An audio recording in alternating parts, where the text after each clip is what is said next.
Wow, this one's really out of sync, huh?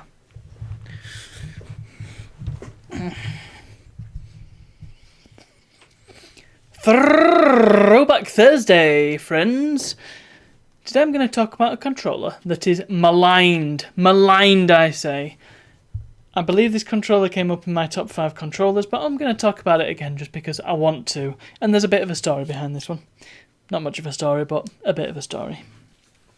This is my GameCube controller. You can barely see it because of the light, and it's also white. It's my GameCube controller. I think that's the best I'm going to get it. This controller is controversial. You can probably tell why. Here is... Oh, actually, no. Let's use something contemporary, shall we? Here's what people were used to, right? This is the sort of controller that most people used, and that is the style of controller that we are still using. Same button layouts, pretty much. Same amount of buttons, same placement of buttons. That's pretty much it. The GameCube, though. Well, you remember that Nintendo's previous console had a very, very weird controller. We see it as weird now, but it wasn't really that weird back in the day because controllers weren't standardised. But by the time the GameCube came out, we all knew what we wanted out of a controller, and most manufacturers did the same. Except for Nintendo. They wanted to do something a bit different. But, do you know, I vastly prefer this controller to the PS2 controller. And if I could use this on the PS2, 9 times out of 10, I probably would pick it. I mean, it's a bit of a controversial choice for me because I've said before, gone on record in fact, to say that I want an authentic experience. And using a GameCube pad on a PS2 is not authentic. But that's by the by. So, let's just go over the main differences. First of all, it's not one big chunk. Well, it is, kind of, but it's got the sort of gap, yeah, I don't really know what to make of this. I dropped it. The flippers, what would you call these that's not lewd? I don't know, but it's a bit of an odd situation. You've got the controller, which has a nice octagonal gate. That's what this is called. PS2 controller is just a circle, but this one, 8 directions. Mixed blessing. I've found that it is very helpful to have in certain games, but the amount of times you're playing Mario 64 and you're going across a ledge that is, you know, somewhat like that, sort of in between two of the angles, kind of hard to hit on an N64. The gate is not as severe on this, and so you can get into the grooves, but you can also quite easily get between them as well. So it's much nicer, and the actual stick is much nicer as well. This is one of the best, in fact, I would probably say the best analog stick of any controller ever. Somehow I managed to stop recording. I don't know how that happened. I thought it was when I dropped the controller, but it wasn't, I don't think.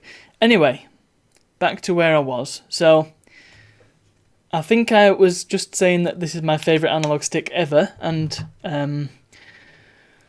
so much so that the N64 controller that I have has the same analog stick. It's got a GameCube style stick. You can get conversion kits actually for the N64, and going back to the PS2, well, these are crappy analog sticks. It's a pretty crappy controller overall, really, and I would happily replace these with GameCube style ones. They are that good. So moving on, we've got the start button in the middle, very small, out of the way. You don't have a select button, but you don't necessarily need it. The select button is very underused in games, particularly of this era anyway, so really you're not missing much by not having it. The buttons, the face buttons, well, they are unusual, aren't they? But, you know, I quite like the layout. In fact, I really like the layout. A button's the one you use the most, right? So why not have that the biggest one? It's big, it's going to be under your thumb most of the time. That's the position you're resting in. It's just there, really easy to press. And the thing is, the X and Y buttons are just around it. I sometimes struggle with remembering which one's X and which one's Y, I will admit. In fact, I have that with most Nintendo systems, thinking about it. But that's more a me issue than a button issue. Because the thing with the buttons is, because they're right next to the A button and they're sort of curved around it, you can very easily flick between them. And so if you need to press A and then X quickly, you just, roll your thumb between them. That's not something you can as easily do on the PS2. And the thing is, if you wanted to go, say, X into triangle, which you might want to do on Tony Hawk's Pro Skater 3, for example, you're going across the whole thing, and it's not as easy to flick between the two. You can sort of rock your thumb between them, like that, but it's not quite the same. B button's out of the way, but again, it's fairly close, so if you did need to use it, then you can do. But given that the B button is usually used for cancelling or going back in menus and stuff, it's nice to have it a little bit more out of the way and a bit smaller. Z button's a bit lame. It doesn't click. Well, it does, it barely clicks. That's right next to the microphone. You can probably... Yeah, it's barely picking up anything. But again, that doesn't seem to be used very often. On the other hand, the other shoulder buttons, well, they are just something else. So, these are actually 2 inputs in one, each of them. You've got the analog, yes, analog, it reads the entire travel between that and that. So, you can't be super precise with it because it's just that, but it does offer things like, acceleration, for example. Or I think Metroid Prime, that's how you fire the gun, and then you can sort of do that to fire it quickly, something like that. Because that's the second input. You get it all the way to the bottom. It's got a click as well. So all your shoulder buttons are covered by these 2, which is just brilliant, I think. It does mean that you can't exactly tap them. It's not quite as easy to just tap them, because they are spring-loaded, so they're just going to bounce back on you. But, they work really well for the most part. And if you did want something that you just wanted to tap, well, the Z button's right there. I mean, it's not great, but it's there.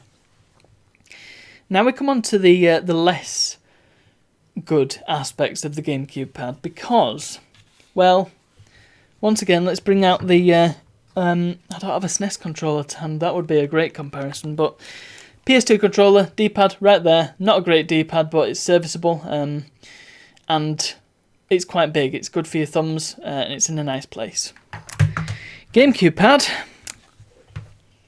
that D-pad is minute, and it feels okay, but it doesn't feel amazing.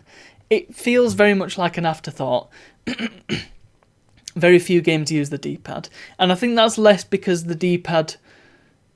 I